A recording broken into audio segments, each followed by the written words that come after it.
The phone rang at exactly 11:57 p.m., cutting through the silence of Maximilian Cross's penthouse office like a blade. He never answered unknown numbers, especially not at this hour, but something about the persistence of the caller made him pause, his finger hovering over the decline button. "Please pick up," came a small, trembling voice when he finally answered. A child, crying. "Who is this?" Max's voice was cold, dangerous. "My name is Lily," the little girl sobbed. "Mommy told me to call this number if bad men came. They're here now. They broke our door. Mommy's hiding me in the closet, but I can hear them looking for her." Max's blood ran cold. He recognized the terror in that voice. He'd heard it before, 3 nights ago, when he'd given Chloe Martinez his private number. The cleaning lady who'd witnessed Tommy Benedetto put 3 bullets in a rival's chest. The woman who could destroy the Russo family with her testimony. "Lily," he said, his voice gentler now. "Tell me exactly where you are." 3 nights earlier, Maximilian Cross moved through the empty corridors of Chicago General Medical Clinic like a shadow. At 2 a.m., the building was supposed to be deserted except for security. But his sources had confirmed someone else was there. Someone who might have seen too much.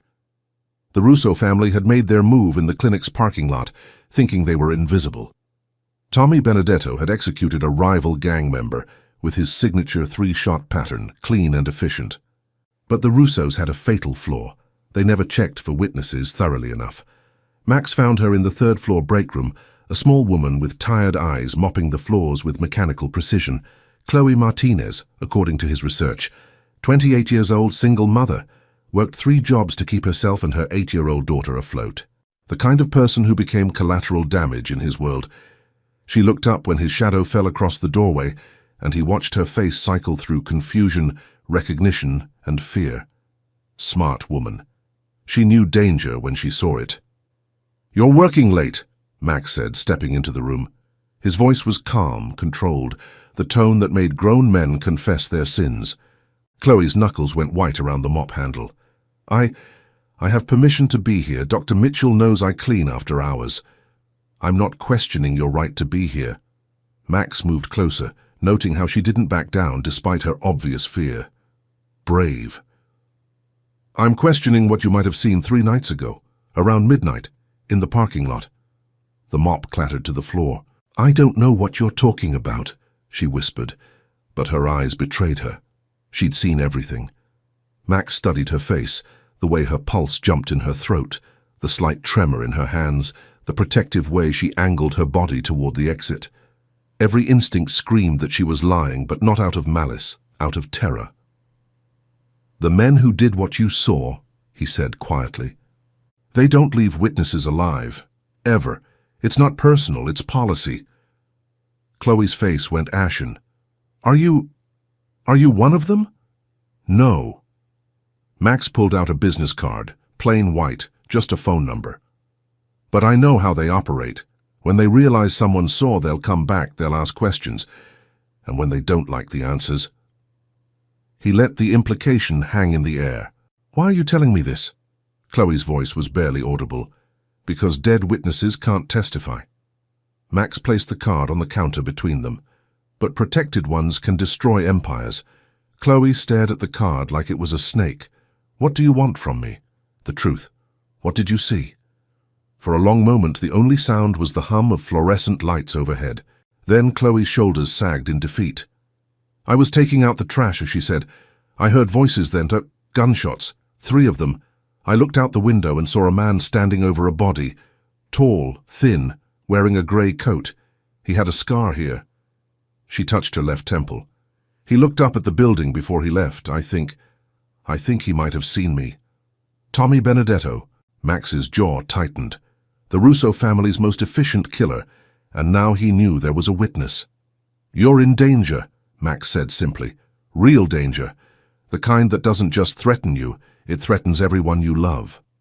Chloe's hand flew to her throat. "My daughter. Take the card." Max's voice was gentle but firm. "If anything happens, if you see strange cars, if men start asking questions, if your instincts tell you something's wrong, call that number, day or night."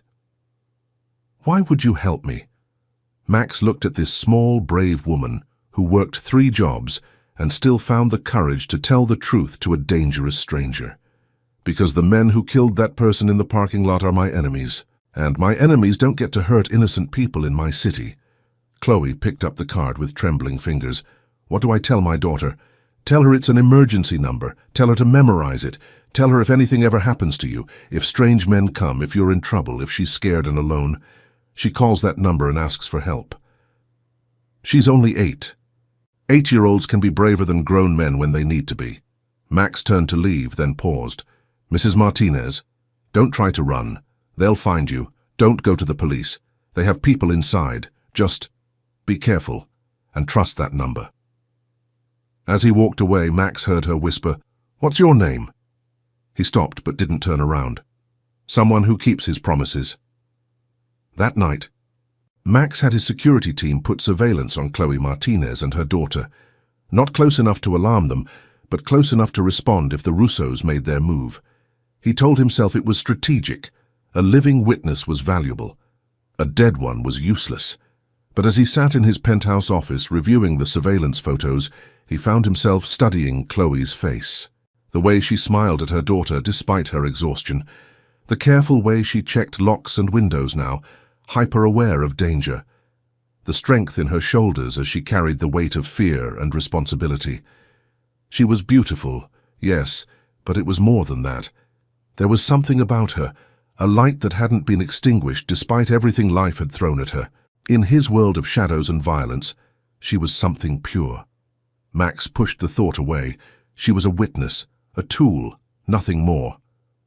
But when his phone rang at 11:57 p.m. 3 nights later, and he heard a little girl's terrified voice begging him to save her mommy, Max realized he'd been lying to himself. Chloe Martinez had stopped being just a witness the moment she'd looked him in the eye and chosen to trust him with the truth. Now she was something far more dangerous. She was someone he cared about. Max was on his feet before Lily finished speaking, his mind already calculating distances, response times, possibilities. His penthouse was 20 minutes from Chloe's apartment in normal traffic. At midnight, with his driver and the right incentives, he could make it in 12. "Lily, listen to me very carefully," Max said, moving toward his private elevator. "Are you still in the closet?" "Yes," she whispered. "I can hear them talking. They're looking for Mommy." "Good girl, stay exactly where you are. Don't come out no matter what you hear, understand?" "Is Mommy going to be okay?" Max's chest tightened at the trust in that small voice. "I'm going to make sure of it, but I need you to be brave for a little longer." He was already in the elevator, descending to his private garage. His security team would be mobilizing. He'd sent the alert the moment he heard Lily's voice. But they were scattered across the city, and time was a luxury he didn't have. "Lily, are you still there?" "They found Mommy," she sobbed. "I can hear her crying. She's telling them she doesn't know anything." Max's jaw clenched. Chloe was trying to protect her daughter even now, denying what she'd seen. But the Russos weren't known for believing denials. "Sir!" His driver Marcus was already behind the wheel of the armored Mercedes, engine running. "Chloe Martinez's apartment, now." Max slid into the back seat, keeping Lily on the line. "Lily, I'm coming to help your mommy, but I need you to stay hidden until I get there." What if they hurt her?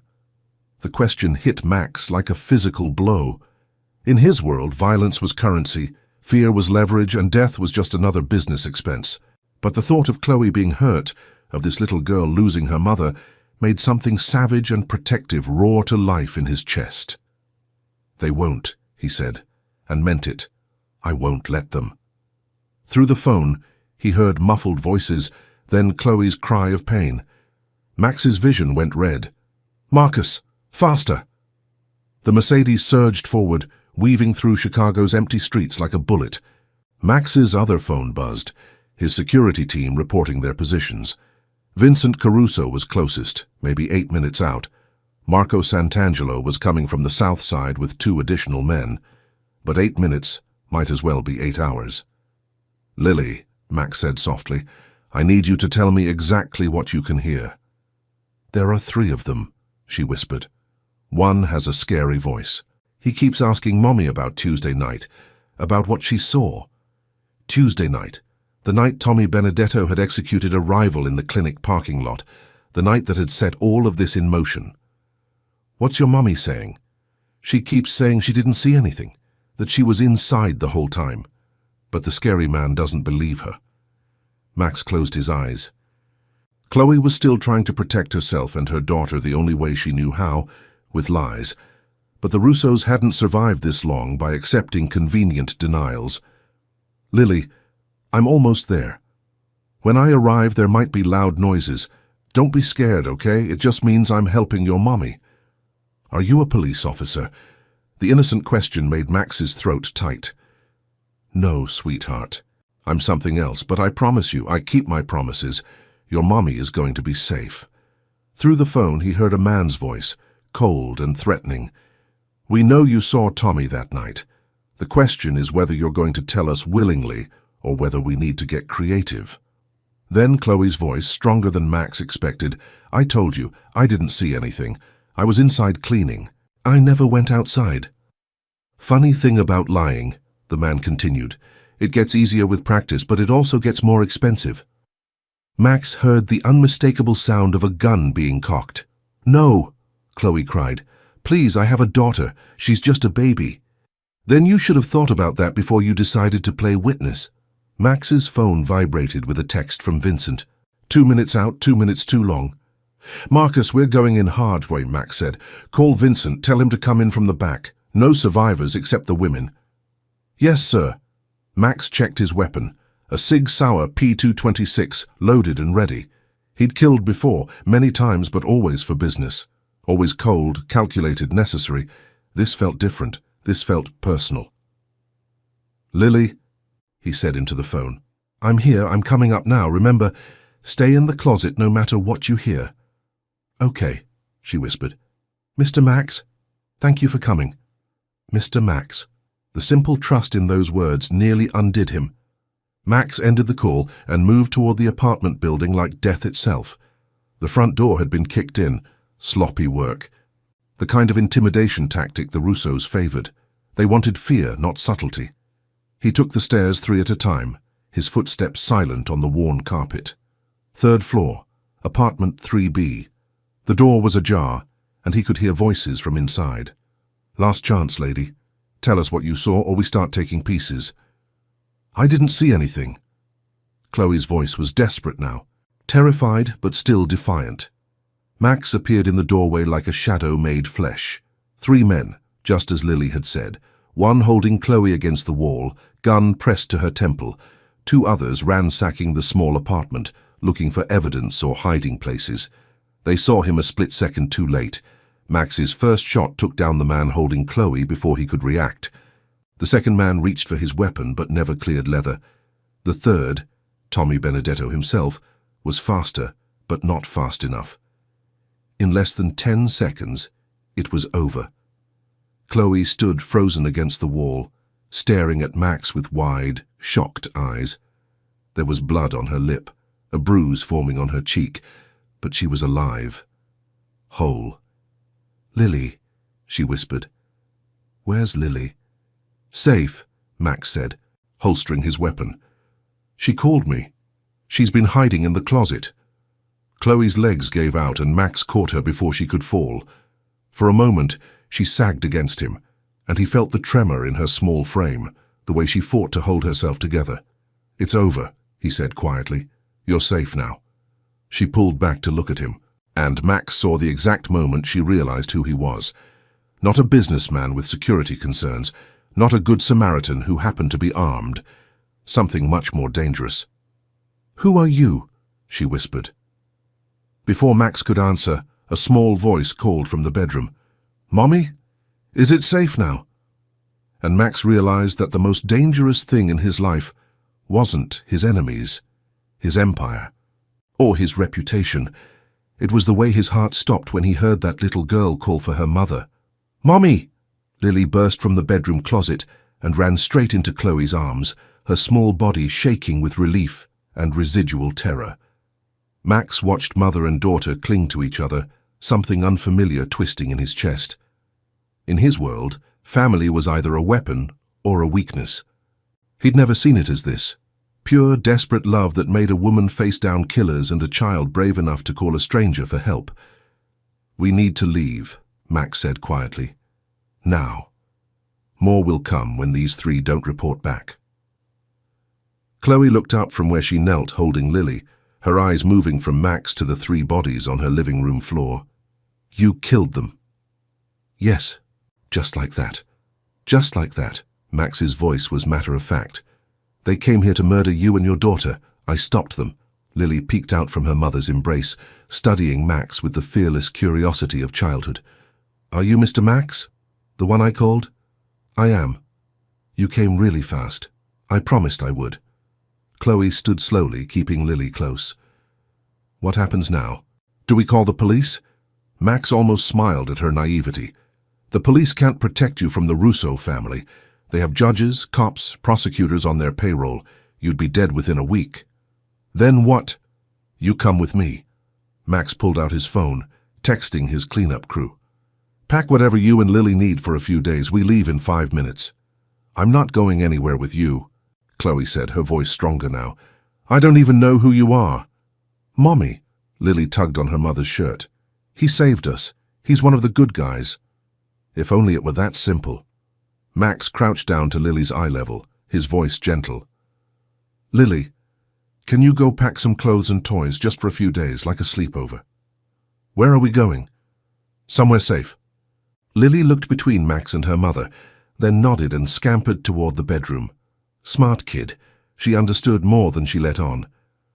"I'm not going with you," Chloe repeated, once Lily was out of earshot. "Then you'll be dead by morning." Max's voice was blunt.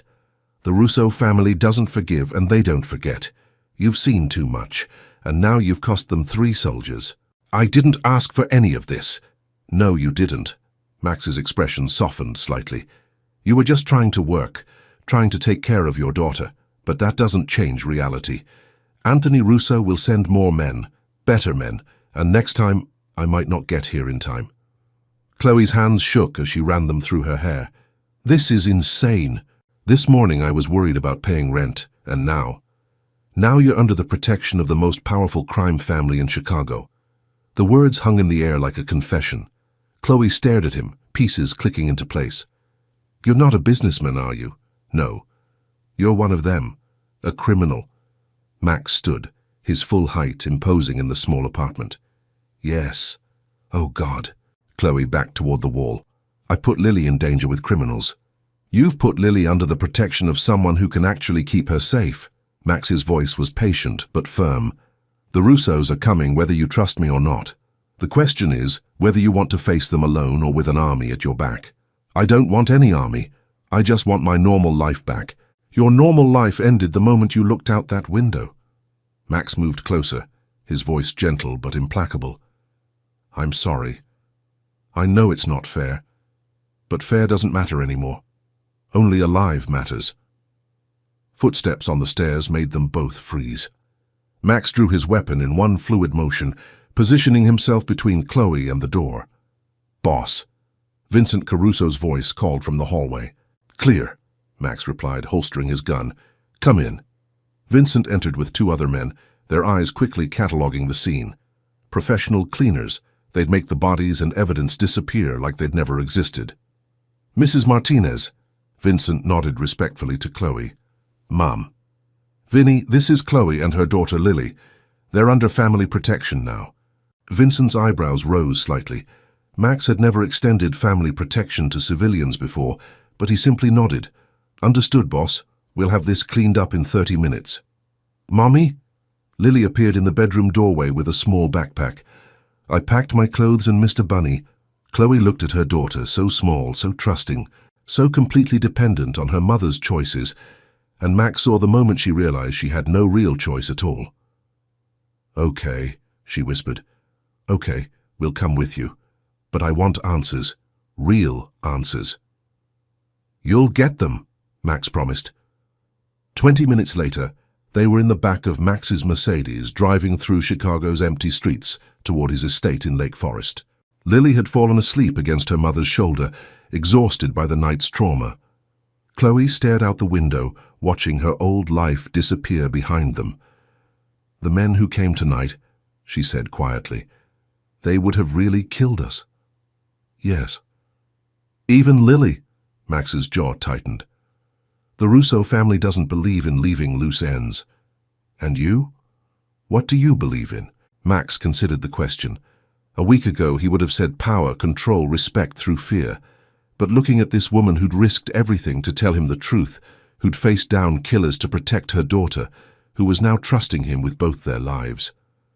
"I believe in keeping my promises," he said finally. "What promise did you make?" "To keep you safe." They drove in silence for a while, the city giving way to suburbs, then to the wooded estates of Chicago's elite. When they finally turned through the gates of Max's property, Chloe's breath caught. The mansion rose before them like something from a fairy tale, all stone and glass and impossible wealth. Lights blazed in every window, and Max could see his security team positioned at strategic points around the grounds. "This is your house?" Chloe's voice was small. "One of them."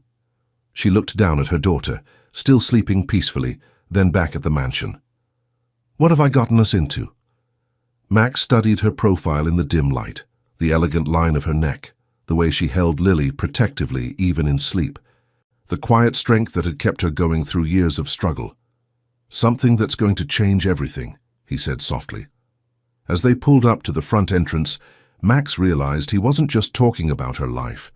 His own world, built on violence and control and careful emotional distance, was about to be turned upside down by a cleaning lady and her 8-year-old daughter. And for the first time in his adult life, Maximilian Cross wasn't entirely sure he was in control. Chloe woke in a bed larger than her entire apartment back home, silk sheets soft against her skin and morning sunlight streaming through windows that overlooked manicured gardens. For a moment she forgot where she was. Then reality crashed back, the men in her apartment, the gunshots, Max's cold efficiency, as he'd killed 3 people without hesitation. "Lily!" She sat up quickly, panic flaring. "She's safe!" Max's voice came from a chair near the window. He was fully dressed in a charcoal suit, looking like he'd been awake for hours. "She's having breakfast with my housekeeper, Mrs. Chen. Apparently they're discussing the proper way to make pancakes." Chloe pulled the sheets higher, suddenly aware she was wearing an oversized t-shirt she didn't remember putting on. "Did you?" "Mrs. Chen helped you change last night. You were in shock." Max's voice was carefully neutral. "How are you feeling?" "Like I'm living in someone else's life." Chloe looked around the opulent guest room. Original artwork on the walls, fresh flowers on the nightstand, a marble bathroom visible through an open door. "This is all real, isn't it? Last night actually happened." "Yes." "And you're really—" She couldn't finish the sentence. "A criminal?" "Yes." Max stood, moving to the window. "Specifically, I'm the head of the Cross organization. We control most of the illegal activity in Chicago, gambling, protection, some legitimate businesses that help us stay clean." "Drugs?" "No, I don't deal in anything that hurts children." Chloe studied his profile, trying to reconcile this admission with the man who'd saved her life.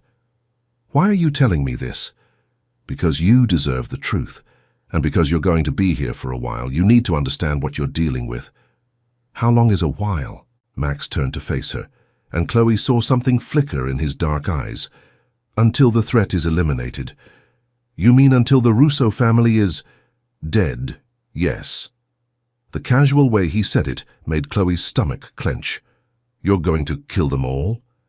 "Anthony Russo declared war the moment he sent men after you. This ends one way." "What if I testified? Went to the police? Told them what I saw?"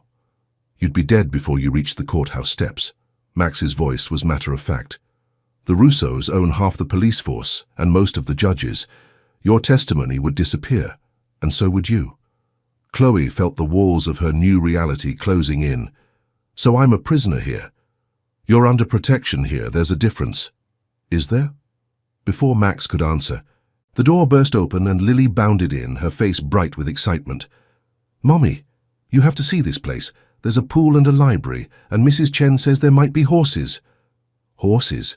Chloe looked at Max, who had the grace to look slightly embarrassed. "The stables are on the north side of the property," he said. "I don't really use them anymore." "Can we see them, Mommy, please?" Chloe looked at her daughter's eager face and felt her heart break a little. Lily was 8 years old. She should be excited about horses and pools, not hiding in closets, while men with guns searched for her mother. "Maybe later, sweetheart. Why don't you go finish breakfast with Mrs. Chen?" "Okay." Lily started to skip out, then stopped and ran back to Max. Before he could react, she wrapped her arms around his waist in a fierce hug. "Thank you for saving us, Mr. Max." Max stood frozen for a moment. Then his hand came down to rest gently on Lily's head. "You're welcome, little one." When Lily was gone, the silence stretched between them. "She likes you," Chloe said finally. "Children are good judges of character." "Are they?" Chloe stood, wrapping a robe around herself. "Because my daughter just hugged a man who kills people for a living. I kill people who threaten innocence," Max corrected. "There's a difference." "Is there?" Chloe threw his words back at him. "How many people have you killed, Max?" "Enough. That's not an answer." Max was quiet for a long moment, studying her face. "Do you really want to know?" "Yes, 43. Over 15 years. All of them deserved it." The number hit Chloe like a physical blow. 43 people. 46, counting last night. How do you live with that? "By remembering that every person I killed was trying to hurt someone who couldn't protect themselves." Max's voice was steady, but Chloe caught something underneath. Pain, maybe. Or regret. "My father was murdered when I was 16, shot down in the street like a dog while my mother and I watched from our apartment window. The police said they'd investigate. They never did. The men who killed him went free." Chloe felt her anger falter. "Max, I learned that day that justice and law aren't the same thing. Sometimes you have to make your own justice." He looked at her directly. "Those men last night came to murder you and your daughter. If I hadn't killed them, they would have killed you. Do you think I should have let that happen?" "No," Chloe whispered. "No, of course not." "Then don't judge me for protecting what matters." The intensity in his voice made something flutter in Chloe's chest. "What matters to you?" Max was quiet for so long she thought he wouldn't answer.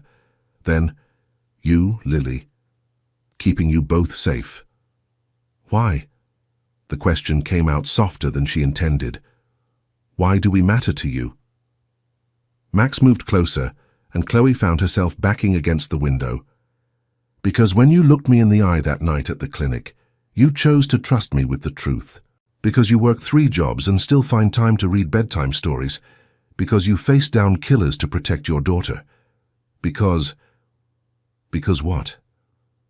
Because I've spent 15 years building walls around my heart, and somehow you and Lily walked right through them like they weren't even there." Chloe's breath caught. "Max, I know what I am," he said quietly. "I know what I've done. I know I'm not the kind of man you should want, but I can't change how I feel about you." "How do you feel about me?" Max reached up, his fingers barely brushing her cheek. "Like I'd burn the world down to keep you safe." The confession hung between them, raw and honest and terrifying. Chloe felt herself leaning into his touch, despite every rational thought screaming at her to run. "This is crazy," she whispered. "Yes, you're dangerous. Yes, I should be afraid of you. Yes." Max's thumb traced along her jawline. "Are you?" Chloe looked into his dark eyes and saw the truth. Beneath the killer, beneath the crime lord, beneath all the violence and power, was a man who'd been broken by loss and rebuilt himself into something harder, something that could protect what he loved. "No," she said finally. "I'm not afraid of you." "You should be." "Why?" Max leaned closer, his voice dropping to a whisper. "Because I'm never letting you go."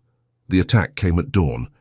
Chloe woke to the sound of gunfire and Max's voice shouting orders in the hallway. She was out of bed instantly, her mother's instincts overriding everything else. "Lily!" She ran to the connecting room where her daughter slept, finding it empty. Panic clawed at her throat until she heard Max's voice from the main hallway. "Vincent, get Chloe and Lily to the safe room. Now." Chloe rushed into the corridor to find organized chaos. Max's security team moved with military precision, some heading toward the windows, others escorting staff to safety. Max himself stood at the center of it all, calm and deadly in a black tactical vest, coordinating the defense of his home. "Where's Lily?" Chloe grabbed his arm. "Safe room with Mrs. Chen." Max's eyes swept over her, checking for injuries.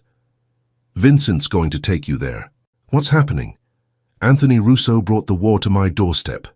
Max's voice was ice-cold fury. "He's about to learn why that was a mistake." More gunfire erupted from the grounds below.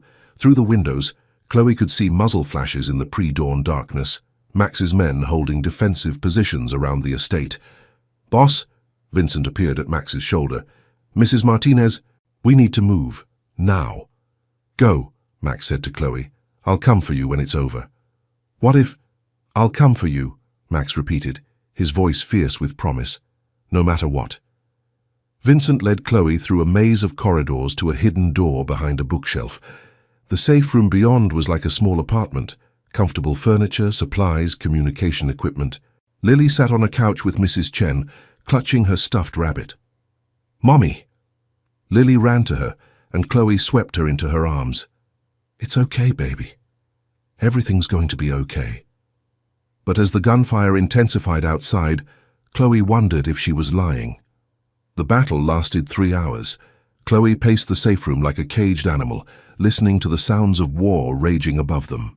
Vincent monitored radio chatter, his face grim as he tracked the progress of the fight. "Vincent," Chloe said finally, "tell me the truth. How bad is it?" Vincent looked at Lily, who was pretending to sleep on the couch, then back at Chloe. "Russo brought 40 men. Professional soldiers, not street thugs. He's trying to end this permanently. And Max? The boss is. The boss. He's survived worse." But Chloe heard the worry Vincent was trying to hide. She closed her eyes, sending up a prayer to whatever gods protected dangerous men and the women who loved them. When the silence finally came, it was deafening. Vincent's radio crackled. "Safe room, this is Marco, all clear. Repeat, all clear." "Copy that," Vincent responded. "Status on the boss." A pause that lasted forever. Then, alive. Wounded, but alive. Chloe's knees nearly gave out with relief. They found Max in his study, shirt off, while a doctor stitched a bullet graze along his ribs. His face was streaked with dirt and blood, but his eyes were alert and furious. "Lily, why don't you help Mrs. Chen make some hot chocolate?" Chloe suggested gently. "Is Mr. Max okay?" Lily asked, studying his bandages with concern. "Just a scratch, little one," Max said softly. "Nothing to worry about." Lily nodded solemnly and followed Mrs. Chen out, leaving Chloe alone with Max and the doctor. "How bad?" Chloe asked. "Bullet grazed his rib," the doctor said. "He'll be sore for a week, but no permanent damage. He was lucky." When the doctor left, Chloe moved closer to Max's chair. "What happened to Russo?" "Dead, along with most of his organization." Max's voice was flat, emotionless. "It's over." "All of it? All of it?" Max looked up at her, and Chloe saw exhaustion in his dark eyes. "You're safe now. You and Lily both. You can go home if you want." The words should have filled her with relief. Instead, they felt like a knife to the heart. "Is that what you want? For us to leave?" Max was quiet for a long moment. "I want what's best for you." "That's not what I asked." "Chloe." Max's voice was rough. "Look around you. Look at what my life brings. Gunfights at dawn, blood on the walls. Men trying to kill everyone I care about. Is that really what you want for Lily?" Chloe knelt beside his chair, taking his hands in hers. "Do you know what I want for Lily?" "What?" "I want her to see that love is worth fighting for. That sometimes the right choice isn't the safe choice. That good men come in all kinds of packages, even ones that scare other people." Max's hands tightened on hers. "I'm not a good man, Chloe. You saved us. You protected us. You risked everything to keep us safe." Chloe reached up to touch his face. "You let an 8-year-old girl hug you and didn't push her away. You are a good man, Max Cross.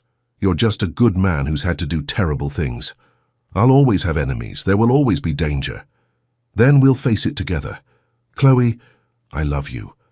The words came out in a rush, before she could lose her courage. "I love your strength and your gentleness, and the way you make me feel safe even when the world is falling apart. I love that Lily trusts you completely. I love that you keep your promises." Max stared at her, something vulnerable and desperate flickering in his eyes. You could have anyone, someone normal, someone safe. "I don't want anyone else. I want you." Chloe smiled through sudden tears. "Besides, what's normal about falling in love with a man because your daughter called him for help?" "Chloe," Max's voice broke on her name. "Save my mom, please," Chloe whispered, echoing Lily's desperate words from that first night. "That's what she said to you, and you did. You saved us both." Max pulled her up into his lap, careful of his injured ribs, and buried his face in her hair. "I love you too," he said quietly. "God help me, I love you both so much it terrifies me." "Good," Chloe said, pulling back to look at him. "Love should be a little terrifying." "Mommy? Mr. Max?" Lily's voice came from the doorway. Mrs. Chen made hot chocolate with marshmallows. "We'll be right there, sweetheart," Chloe called. But Lily was already running toward them, climbing onto Max's lap beside her mother, like it was the most natural thing in the world. "Are we staying here forever?" Lily asked, settling against Max's chest. Max looked at Chloe, then down at the little girl who'd changed everything with one desperate phone call. "Would you like that?" he asked. "Yes," Lily said simply. "I like it here. And I like you. And Mommy's happy." "How do you know Mommy's happy?" "Because she smiles different now, like she's not worried all the time." Max's arms tightened around both of them. "Then yes, little one. Forever." Years later, Chloe would still remember the exact moment her life changed forever. Not the night she witnessed a murder, or the night men broke into her apartment, or even the morning Max told her he loved her. It was the moment she realized that sometimes the wrong number is exactly the right call. She stood now in the garden of their home, not the fortress-like estate where they'd first found safety, but a sprawling house in the suburbs where Lily could have friends over without security clearances. Max had stepped back from the day-to-day operations of his organization, focusing instead on the legitimate businesses that had always been his long-term goal. "Mrs. Cross," Lily appeared at her elbow, now 12, and growing into the kind of confidence that came from being absolutely certain she was loved. "Dad wants to know if you're ready for dinner." "Dad." The word still made Chloe's heart flutter. Max had officially adopted Lily 6 months after they married, and she'd started calling him Dad the very next day, like she'd just been waiting for permission.